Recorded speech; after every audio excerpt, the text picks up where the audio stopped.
This is A Silent War Within, the podcast dedicated to confronting the unseen mental health battles carried by our first responder and healthcare heroes. This show is about real stories, real struggles, and real ways to survive the storm and come out stronger on the other side.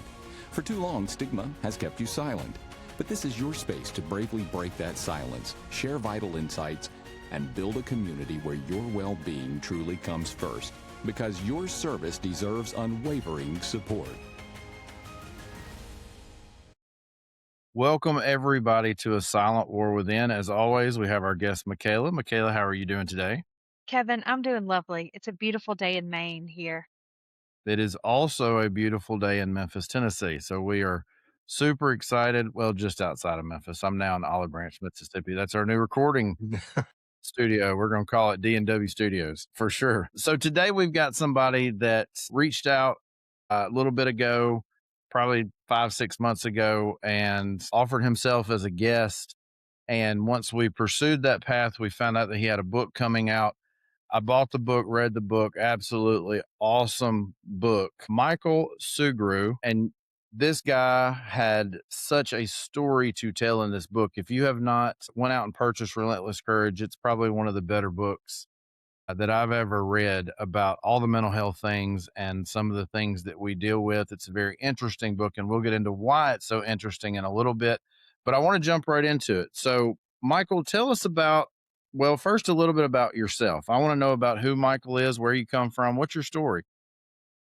So I'm originally from the San Francisco Bay Area, which is actually where I'm back now. I ended up being in the military and living all over the world. But my interest in the military and law enforcement actually started all the way back in childhood, mainly because of my stepfather. He raised me.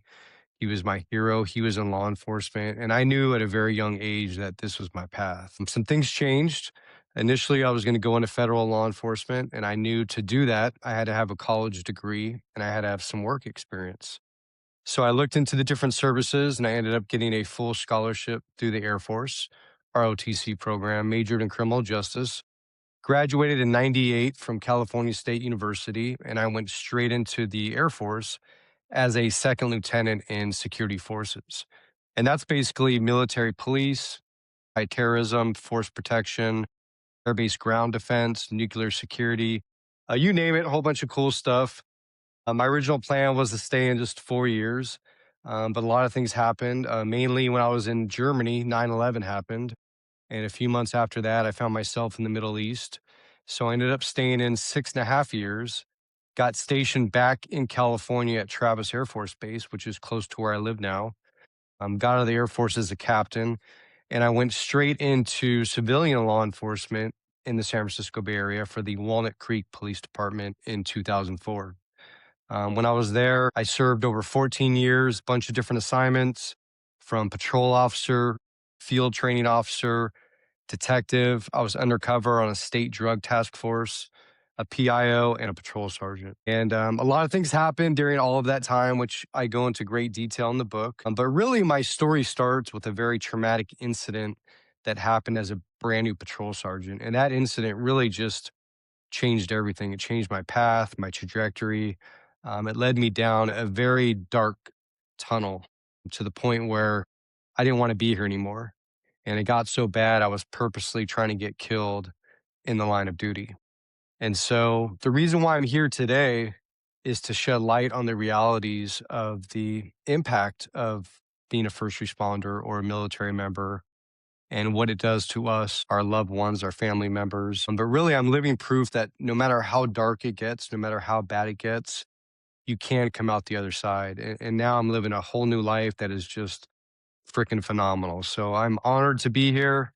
Again, I hope, people that watch this and listen to this, that it's going to resonate with them. And something I say here today, it may help them or it may help somebody they love. So, you had a critical incident in 2012. Is that correct? That's correct. The end of 2012, I was a brand new patrol sergeant. I had just been promoted and I was involved in a fatal officer involved shooting. I won't go into a lot of detail about it. I do so in the book. But to make a long story short, basically, there was a guy armed with a huge knife that had broken into a condominium and was trying to kill a couple that was barricaded inside their bedroom. And I was first on scene. Another officer showed up right behind me. We ended up confronting this individual. He was at the top of the stairs. We were at the bottom of the stairs. And he ended up trying to kill us with that knife. And unfortunately, um, we had to take his life, not only to save our own lives, but the lives of that couple that was barricaded inside their bedroom. And so that is the incident that I call my breaking point or my tipping point, because I don't want people to think that that shooting or that incident alone, led to post traumatic stress or caused this huge downfall. But the reality is, as first responders, and in my case, I had been exposed to hundreds and hundreds of critical incidents before that, but I never talked about them. I never processed them. I just stuffed them all inside. And so that particular incident on that night, that shooting, that really is what broke me. I lost that feeling of invincibility in literally a second. It was just taken away. Talk about the feeling after that incident in 2012, because I think one of the things that I gathered from the book was that you were a guy of pretty high standards. Like you were this, even though you had not become a high ranking police officer yet, you were Air Force guy. You had this level of respect and this level of dignity that you kind of lived by. And then what did that incident in 2012 do to some of those really built in morals that you kept? I've always been a hard charger. I mean, literally since being a child. I always excelled at pretty much everything I did. And something that I didn't mention earlier was I was a Phoenix Raven in the Air Force, and that's a very specialized subset of security forces members. And when I came into the civilian law enforcement side, I had been a captain. I'd supervised hundreds of people. I'd had command level positions, lots of experience all over the world, from the jungles of South America to all over Europe to the Middle East. And even when I hit the streets as a civilian officer, I was extremely proactive. I always worked the graveyard shifts. I was making, on average, 2 arrests a night, stopping like 20 vehicles, citing like 10 to 13 people a night. And my whole goal was getting guns and drugs off the streets to lead to that undercover career, which was my dream. It was my goal. And so up until that point, I would say that my career, both in the military and in civilian law enforcement, were off the charts. Like everything that I wanted was falling into place. My life, so I thought, was perfect at that time. I had just bought my dream house. I was happily married. I had a beautiful 2-year-old daughter, and I wanted to be chief of police someday. And, I knew that every step that I was doing was preparing me eventually for that position or for that eventual assignment. And so when that incident happened, it led me to isolation. It led me to starting to drink too much. I didn't want to be around other people. I didn't want to socialize. I had not ever established a healthy communication at home, talking about the job or getting these things off my chest.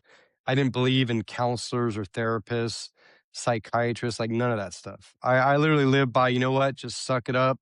We don't know this people. It doesn't bother us. It's not going to penetrate our armor. And I'm just going to go on with my happy life. And in reality, all these incidents year over year, from child deaths to suicides to homicides, even natural deaths, domestic violence, child abuse, sexual assault cases, all these things are slowly taking a toll inside. And I'm not addressing a single one of them. I'm not processing them. I'm just telling myself that they're just going to magically go away. And so when the shooting happened, it's like all these things just started pouring out. And again, I didn't turn to those healthy coping mechanisms because I didn't believe in those. Our department had at that time a very progressive peer support program. We had a contracted therapist who's culturally competent. But again, nobody used those resources back then. I certainly did.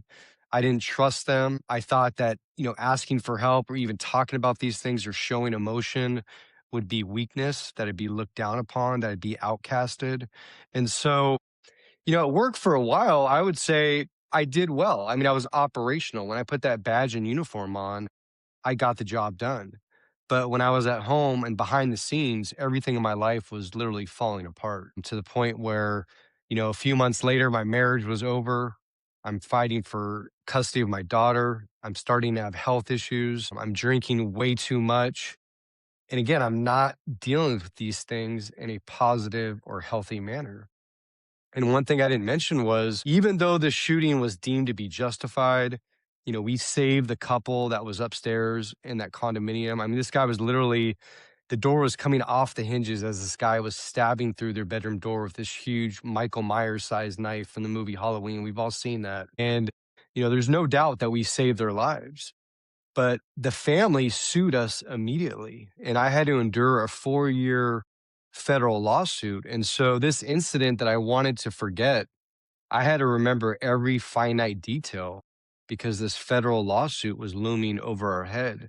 And eventually, 4 years later, it actually went to trial. I was defendant in San Francisco in federal court for literally doing my job and saving lives. And I had to endure a 2-week trial just hearing all these crazy theories by the attorneys the family hired, that we planted evidence, that we were cold-blooded killers, that this guy was never a threat. I mean, just literally just it took a toll. I mean, it absolutely devastated. And I mentioned earlier, it got so bad to the point where I put my officer safety and my tactics aside, my judgment, and I was purposely trying to insert myself into very dangerous situations at work, hoping a bad guy killed me. So, opposite of suicide by cop, I was hoping for suicide by bad guy. That's literally how bad and how dark it got for me. I will say that just you showing your vulnerability in this moment, I know that even how far it's been from 2012 talking about this, I know that it still probably brings up feelings for you. That's any person who's in the public eye, it's their worst feeling is going to court, or the worst fear is going to court. So you're always like on edge. If something goes wrong, I'm going to get sued, malpractice, things like that in the nursing, paramedic, first responder world. So you're sitting in court 4 years later, they're talking to you like you're this criminal, right? Did that bring back some like biological trauma of like the moment when it happened? Absolutely. And what I didn't mention yet, it's in the book and I talk about it, but the guy that tried to kill me had an identical twin brother, and he was in the courtroom sitting behind me during that 2 weeks. So, all day, every day, this face, this identical face that I've had in my nightmares, that I still have in my nightmares from time to time, is literally, behind me in the courtroom. And when the court would break for, lunch or restroom breaks and whatnot, he would be in the hallway. The family members of the guy that I killed would be in the hallway, just literally staring me down, mumbling murderer under their breath and literally giving me the death stare. And I mean, you just can't even put into words the kind of pressure that creates. And Right. to sit there, like I said, in the defendant chair where the criminal would be, and literally having everything on the line, having this jury staring at you for 2 weeks, analyzing every single movement, every single facial expression, everything you say, picking and pulling apart everything you did years later, when literally I had split seconds to make life-saving decisions, and now they're taking 2 weeks and numerous hours to go through everything, line by line and word for word. And it devastated me. I mean, literally devastated me. And it brought everything back. I mean, it brought it right to the surface. And it was literally right there in front of me in the courtroom the entire time. Yep. And we also need to talk about the betrayal in leadership. We talked about like your integrity being questioned or your ethics, right? And then when you showed empathy, you had your probation extended. Can you talk to us a little bit about that?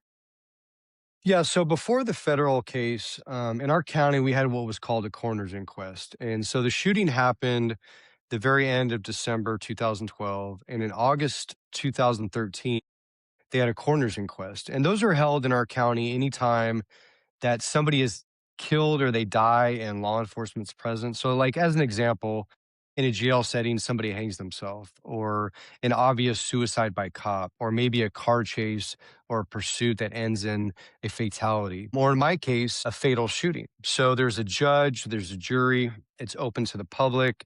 Obviously, everything's recorded. And in this case, the courtroom was packed. There was reporters there, people from my investigations bureau, the family members of the guy that I killed literally sitting in the front row, just staring at me. I brought my wife at the time because we're having marital issues. And I hadn't really talked to her about that incident. I was hoping if she heard it herself, maybe she'd understand why I was being so distant and why I was being such a jerk. And so in this court proceeding, I finally got called up to testify. And I'd been in court, like most officers, hundreds and hundreds, if not thousands of times for traffic court, criminal court. I was the drug expert for the county, so I'd get called on other people's cases. And going to court for me was always just part of the job. You know, you go in there, you answer the questions, you're wearing your suit, you're professional, and you knock it out, you get it done. Well, in this case, when I got to the part where the guy is coming down the stairwell with a knife, I literally just lost it. I started bawling and crying in the courtroom in front of everybody. And I was literally just in shock. Like, I couldn't believe it. I was so embarrassed.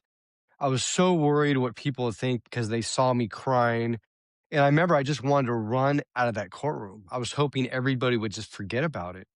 And so when I got done testifying, I ran to the bathroom with splashing water in my face, telling myself, get your shit together, get back in there. Your officers still have to testify. And I did. The officers testified. They did great. And a couple weeks later, we actually got the best possible finding that you could get with this coroner's inquest. Now, mind you, I'm on probation because in our department, when you get promoted, you're on probation for a year. So I got promoted in November of 2012, and now we're talking about August 2013. So literally, there's 3 months left on my probation. Also, what I didn't mention was that the entire time I had been with my agency, there had not been a single officer-involved shooting. So imagine you're a brand new sergeant, you have one, you save lives, none of your officers are hurt. You get cleared by the DA, you get, the best possible finding in the coroner's inquest. And one of my captains, when we got this finding, called me into the office, and I thought, oh, this is going to be good. I'm going to get accolades. They're going to tell me what a great job I did. And when I went in there was a captain, a couple lieutenants, and you could tell they were very serious. They told me to close the door and have a seat. And as soon as I sat down, this is where, for me, it was an absolutely pivotal moment because a couple things happened in that room. And the first thing that happened was the genuineness of my emotions during that coroner's inquest was called into question, both directly and indirectly. And it was said and inferred that I was acting or putting on a show for the jury. But again, I'm a former military guy. I don't question authority. I'm just sitting there. I'm taking it. I'm not talking back. My leadership ability got called into question. And at this point, we have a new police chief. So when my shooting happened, we had a different chief. And that was the chief that promoted me. I love that chief. He was a great leader. He arrived at the scene of the shooting, drove me back to the department. But months later, he had retired, and this new chief, who I didn't know, came in.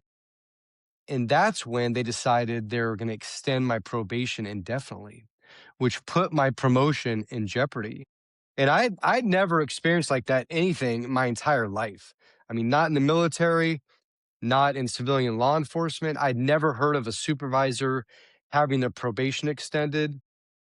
And this is where I should have asked for help. This is where I should have opened up and discussed how my life was literally falling apart. My marriage was over. Like, literally, I'm just losing everything. But I didn't do that. I decided to suck it up. I made a conscious decision to never show emotion again, to never show weakness, to prove them wrong, and to get through my probation. And I did that. And I became a real asshole at work.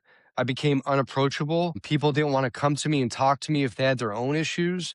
I lost sight of empathy and sympathy. I mean, I literally just had this barrier up where I was never going to show anybody any kind of emotion, any kind of empathy. And like I said, that's where I failed as a leader because it got to the point where when my people came to me with their own issues, I remember just telling myself that doesn't sound like an issue to me. Like, you really have no idea what it means to have issues. When in reality, they were going through their own things. I just couldn't see it. I couldn't deal with it because if I did, it was going to open everything back up and put everything in jeopardy for me. And we talked about how when you were in court, they sit there and they look at you like you're a criminal, right? And this is before you had body cams, right? Yes, So you couldn't just, let's play the tapes. Let's see how this all went down, right? You had none of that on your side. So your correct. partner's testimony or the guy that showed up right behind you was all that you were pretty much banking on, right? Well, there's actually, so in the shooting, It was myself and a female officer that arrived first on scene.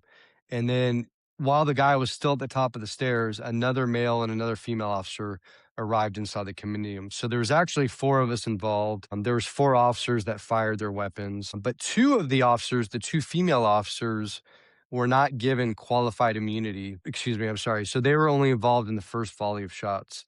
And we were given qualified immunity for that first volley of shots. But there was a second volley of shots when the guy is at the bottom of the stairs, and only myself and that other male officer were involved in that. And that's where the fatal shots were fired.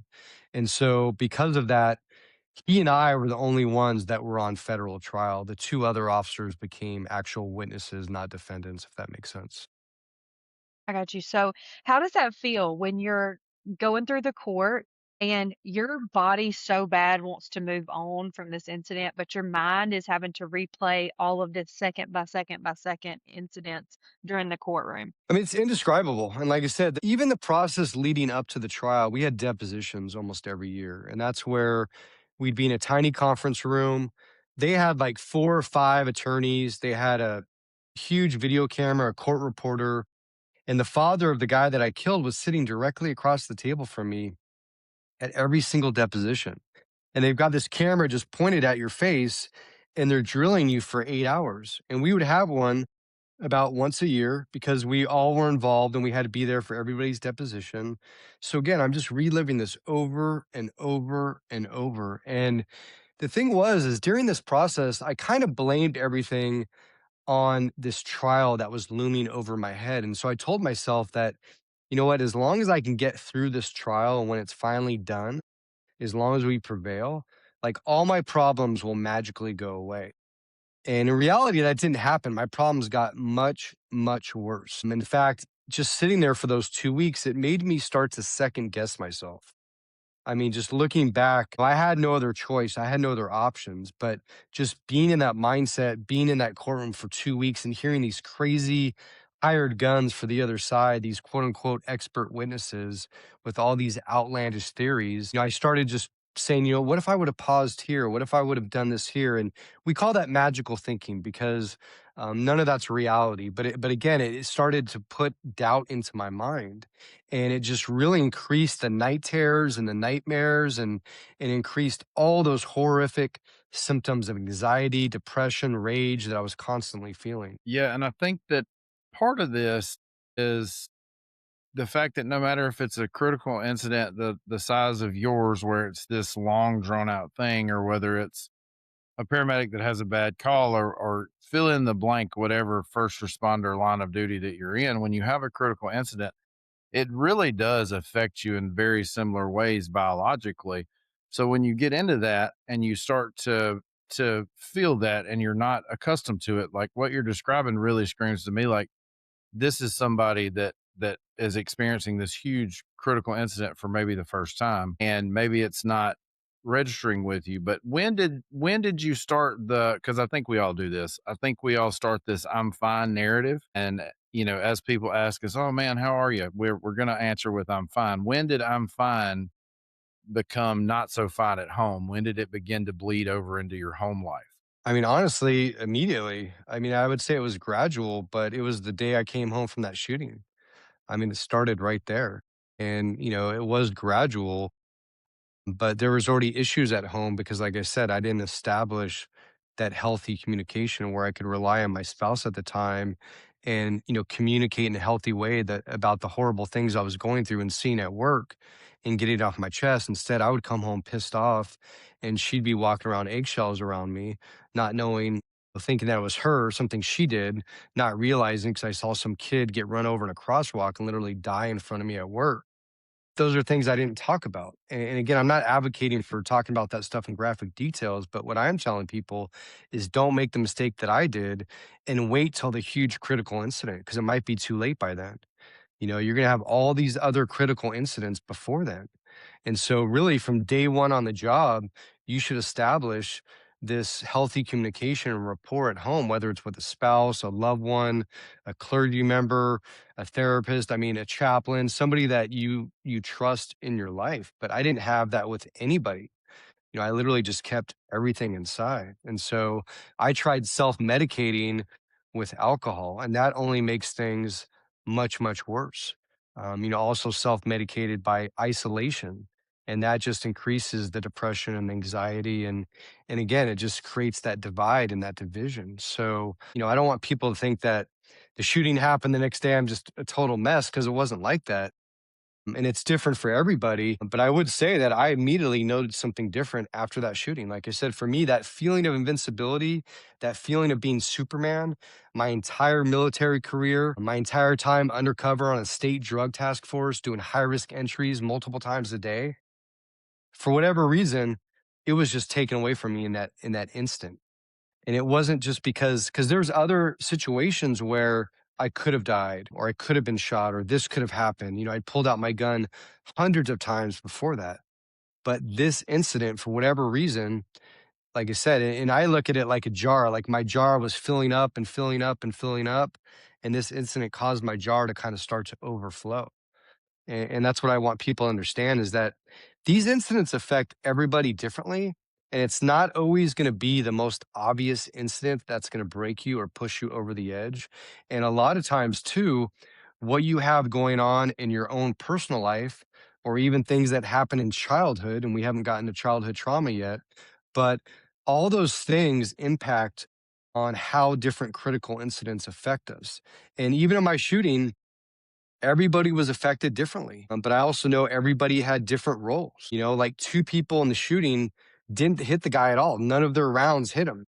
So, in reality, they don't have to live with the fact that they took his life, but maybe they have guilt because they didn't hit the guy. Or there was another guy that it was his beat and his call, but he was at home on break and he was the last one to arrive on scene. And when he arrived on scene, it was already over. The shots had already been fired. And so he's probably got some guilt and things that he's dealing with. But again, I want people to know, especially supervisors, to know that these incidents will affect people in different ways. And it's not always obvious on who's going to be affected the most. And some people may be fine, or they may think they're fine. It just really depends. We're all different. But I will tell you, like I mentioned before, I had been exposed to hundreds and hundreds of critical incidents before that night, and I had seen just horrific, horrific things throughout my career. But again, for me, this was the tipping point. This was the breaking point. So I think you mentioned something interesting that we've seen really amongst, I would say, 90% of our guests. You mentioned childhood trauma. And I think that what you find in especially the first responder community, regardless of what area you serve in, there is a typical trend that most of us have some type of childhood trauma. So you don't have to go into graphic detail, of course, but I want to hear some of the things that maybe pushed you into the law enforcement career from your childhood, and especially that childhood trauma, because I think that's a trend that we see. Yeah, I didn't believe in this. I was in denial of this for years, but I do absolutely agree with you. And I do think that not all, but I think a lot of first responders have some form of childhood trauma. And again, it could be very minor. It could be like a parent who is not expressive of how they feel. They're not affectionate. Maybe they're working all the time to provide. They do love you. Or it could be like in my case, my biological father was an alcoholic and a drug addict. Or in some cases, it could be on the severe end of the spectrum and be physical abuse or sexual abuse. But the point is that these early childhood experiences, they actually make us very resilient. We overcome adversity, we become strong.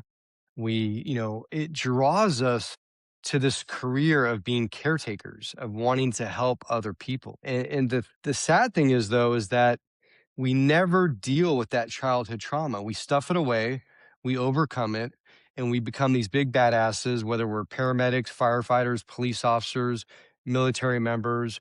We've got the badge, the uniform. And so now, we're not ever going back there. We're not thinking about that. We're not going to be that vulnerable, weak kid anymore. Big, badass, strong warriors now. And the thing is that at some point, that childhood trauma is going to rear its ugly head. And in my case, and I didn't connect these dots till years later, but I had abandonment issues because of my biological father was an addict and alcoholic. There's issues where he just wouldn't show up to things. He wasn't reliable. He was obviously, drunk or on drugs. And I was trying to be his caretaker and, doing all these things. And so fast forward, I find, this new blue family, law enforcement, they love me, they've got my back, until it gets to that point, what I call administrative betrayal or institutional betrayal, where they turn their back on us.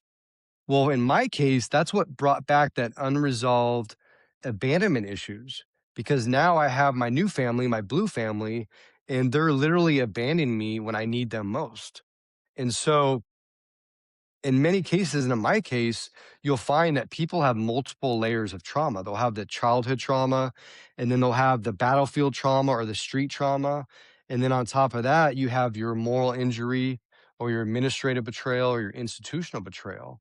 And these things are all intertwined, they're all connected, but you do have to deal with them individually. And you do have to connect the dots at some point. And so, for me, when I finally started my recovery process for post traumatic stress, I never thought about childhood trauma. I never brought it up. I never talked about it with therapists. I didn't talk about it when I went to the West Coast post trauma retreat because literally I had forgotten about it. And I had a great mother, I had a great stepfather, I had a good upbringing. I went to good schools. I mean, I don't want people to think I had this horrible childhood because I didn't. I had a great life. I had a great childhood. But there was issues that were lingering in the background that I literally had forgotten about. And I didn't realize till years of recovery work of what that impact was. And again, I think it's important to people to realize that now as they're watching this, as they're listening to it, to think back and say, did this job, did I pick it or did it actually pick me?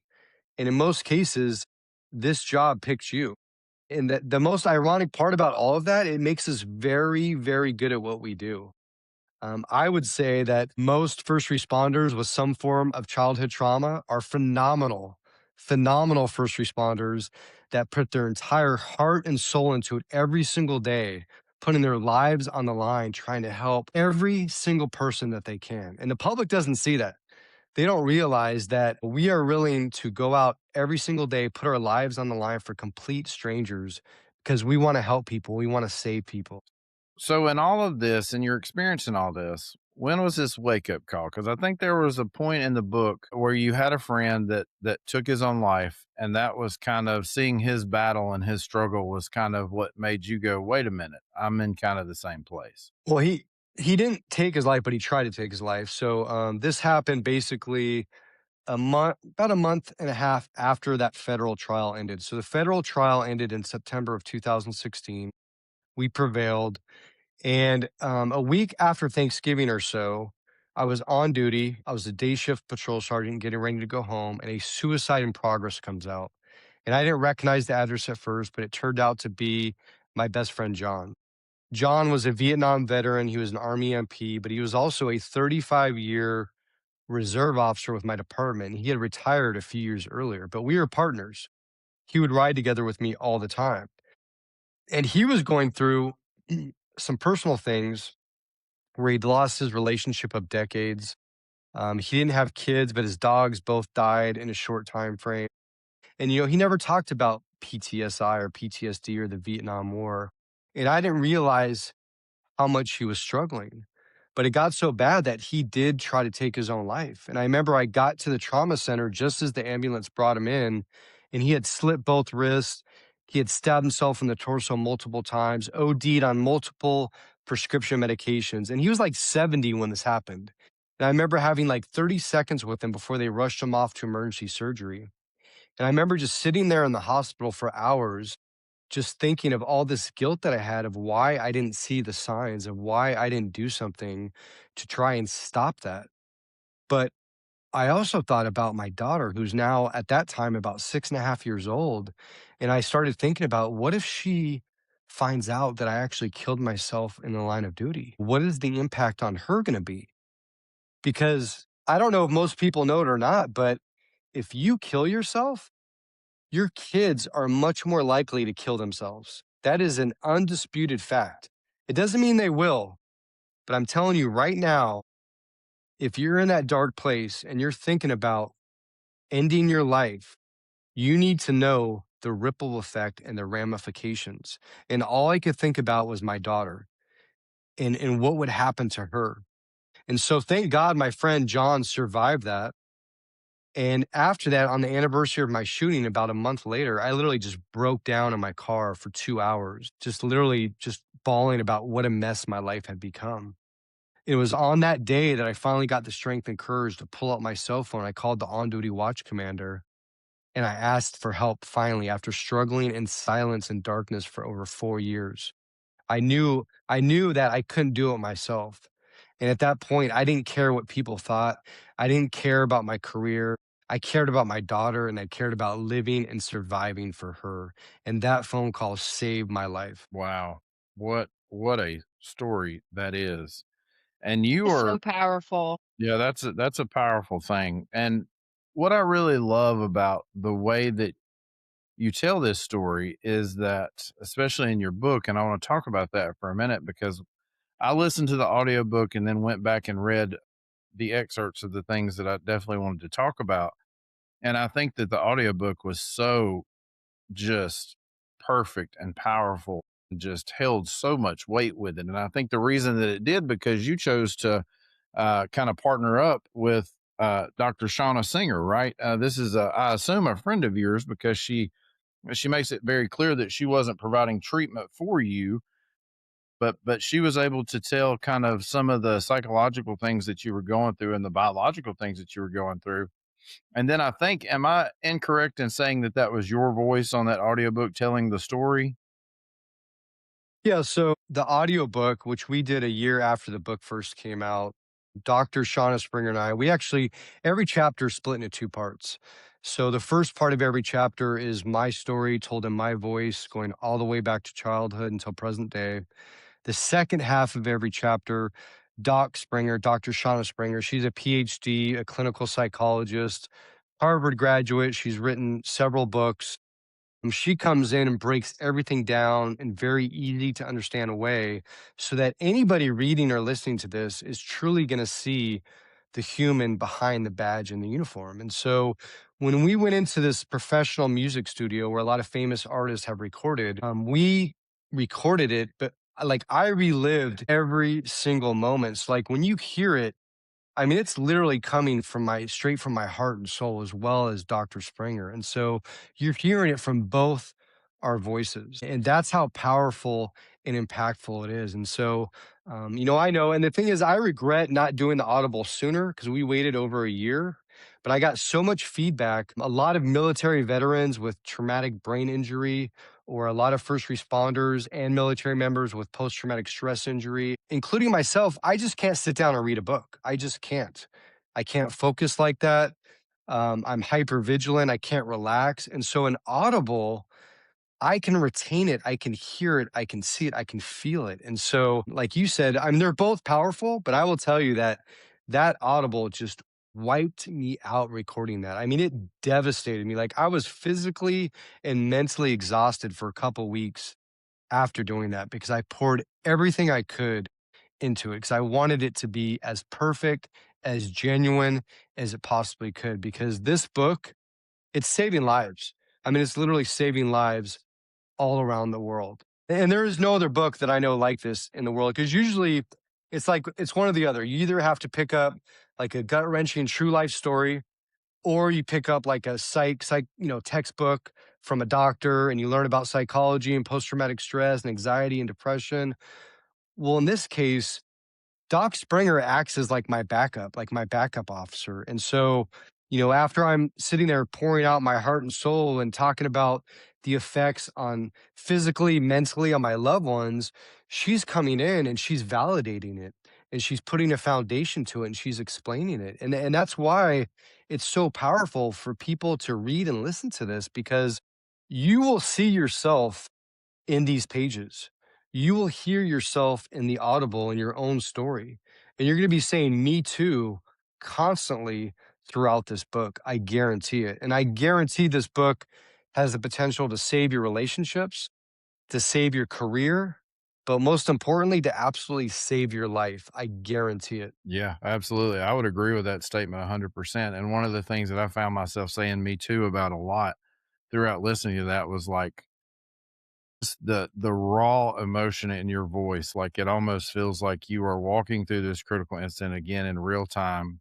It is very much a powerful representation of not only what you went through, but the healing that you encountered through going to therapy and doing these other things. And when you're going through that healing and therapy, were there certain foundations that Yeah, the first and foremost was having a culturally competent clinician, like somebody who truly understands us, someone that gets us. And I hit the lottery, I hit the jackpot. I mean, my therapist was freaking phenomenal. And I knew on day one meeting her, I could trust her with my life.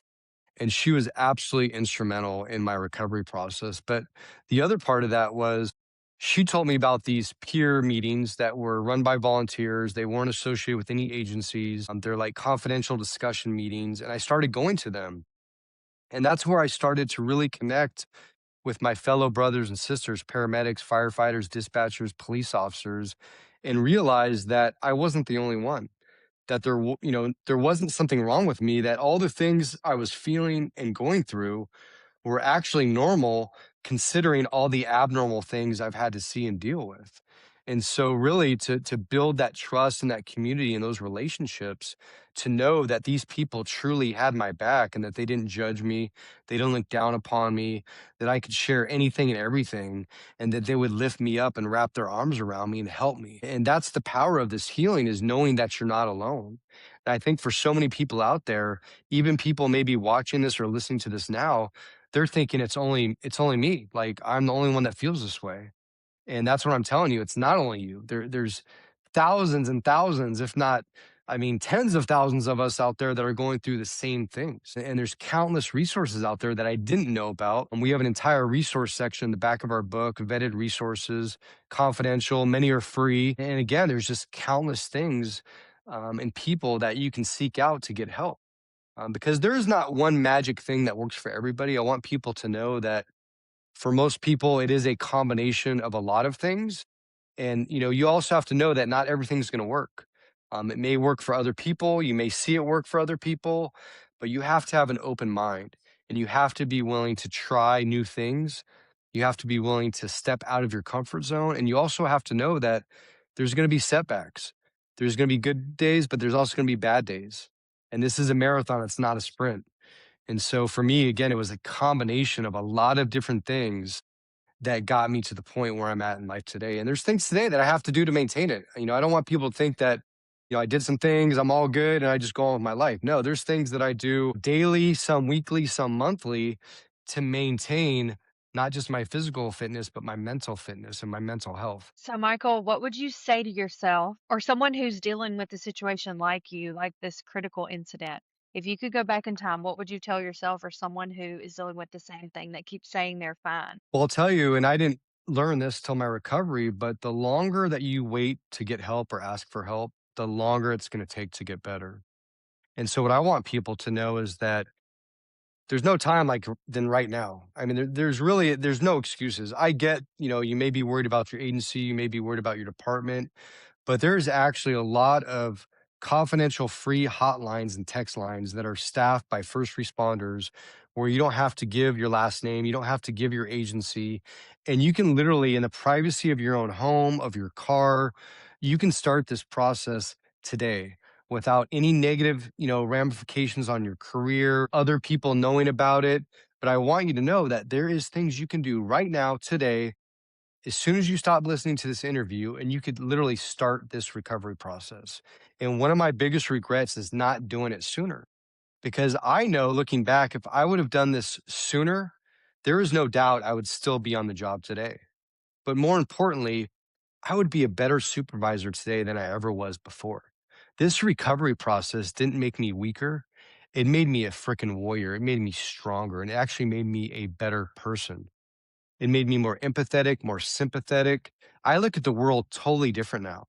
Before it was very black and white. And I don't mean that by color or race. I mean, like, if you broke the law, that was it. I didn't care what your circumstances were. You're getting a ticket, your car is getting towed, or you're going to jail. That was it. Now it's like, no, people have things going on. They have things going on at home. They have things going on at work. We all have stress. People have health issues. I mean, that's the thing, is like, I look at the world differently. And so I want you to know that you got to do it. You got to do it for yourself, but you also have to do it for your loved ones.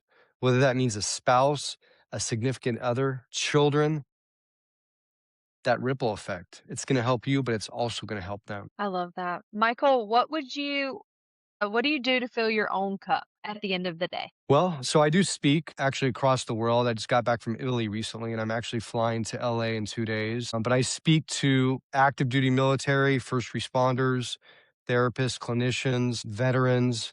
But that's what fills my cup because after I present, which honestly I don't like doing, I hate speaking, it takes everything out of me, but it's the conversations that I have with people after, the people that come up and want to talk to me, that want to share, and they want to share their experiences. And I can't tell you how many times I've flown to places, spoke for 3 hours, and have people tell me things they've never told anybody in their entire life. I'm like, imagine the power of that, right? I'm some stranger, some dude from California they didn't know 3 hours earlier. And now they're literally ripping open their heart and soul and sharing things they've been scared to share. And that's the thing is like, people have to understand that if you want people to be vulnerable, you have to first be open, transparent, and vulnerable yourself. You will be amazed at what will happen if you decide, instead of just asking, are you okay or how are you doing? Why don't you take them out to lunch or coffee and start that conversation with being open, honest, and vulnerable? And you will absolutely save lives, absolutely save lives. And so that's what fills my cup. You know, doing interviews like this, getting messages on social media from people, same thing. That's what gives me my purpose. I believe that all this happened for a reason. As horrible as all of it was, and we haven't even hit the tip of the iceberg. I mean, people that read the book and listen to it, you're going to see, but I wouldn't change a single thing, not a single thing, because it's what led me here today. And this is my true purpose. This is my calling. This is what gets me out of bed every single day. I love that. So, Michael, give us your shameless plug. Where are all the places that we can find you in your book, in your Audible? So the book, Relentless Courage, Winning the Battle Against Frontline Trauma, it's on Amazon. It's in paperback, hardcover, Kindle, Audible. You can get online at walmart.com, barnesandnoble.com, Apple Books, Audible directly. But here's the deal. If you read or listen to it, I want to personally hear from you. I want you to send me a message. I'm on every social media platform you can imagine. All you have to type in is Sergeant Michael Sugrue. You got to put the sergeant first or Google that and you'll see I'm on Facebook, Instagram, X, Truth, Parlor, TikTok. I mean, LinkedIn, All of like it. every Wow. single one. And I'm posting every single day. I check my messages daily, but I want to hear from you. So please reach out. You're brave. Not a lot of people would say that. There's a lot of crazies in the world. I get a few of those, but I honestly Yeah. it's a very small number, very small number. I would say 99% of people are just good-hearted, genuine people that need help. Well, Kevin, Yeah. where can you find us at? Well, as always, guys, as we start to close, you can find us on Instagram, Facebook, TikTok, YouTube, and then we stream on Apple Podcast and Spotify every week. Every Friday, you get a new episode, videos on YouTube and Spotify. So you can find us at all those places. We also have a website, www.asilentwarwithin.com. You can find us there and links to all of our things. There are some exciting things coming for A Silent War Within. We have a lot of things planned. We have merch that we'll be releasing very soon. We're working on that. So we're super excited about that possibility of getting that off the ground. And then as well, we are trained peer supporters and you can always reach out to us in that way. My tongue got tied for whatever reason. We're going Usually to I don't. some conferences, right? Yep. We're going to some conferences. We will be very soon the official podcast of the Tennessee First Responders Foundation. That goes before the board this week, but really hopeful for that and really have a good outlook for that. So we're excited. If it doesn't happen, I'll cut that part out. But absolutely exciting things coming down the line for us. Michael, thank you so much for You've coming been on wonderful. and Thank showing you. us a little piece of your heart and telling us your story. And everybody go buy the book. Everything Michael mentioned, we'll have links down below in the show note where you can go and purchase the book. It is definitely worth the read or the listen. It's one of my favorite books of the season so far. So thank you for your work in that and Dr. Singer's work in that. But thanks And so thank you for much. being so vulnerable. That was amazing. Yes. And thank you Absolutely. for all the great pearls of things that we're going to post all over social media and tag you in. We're super excited to have you on our show. And thank you for just writing such a banger of a book. I am very appreciative. Yes. It helped me for sure. So thanks to you. Thanks, Makayla, for jumping on and joining us as always. We will see you next time. And Makayla, hit them with our slogan since you've become so good at it as of late. Be ready to swipe your credit card, Michael. Are you ready? Be safe, take care of your mind, and we will talk soon. That's $1.99 per minute right there. All right. Thank you for listening, everybody. Bye-bye. Thank you. Bye. You've been listening to A Silent War Within. If this episode resonated, please subscribe, leave a review, and share with someone who needs to hear it. Remember, you're not alone and your well-being matters. It's time to end this silent war.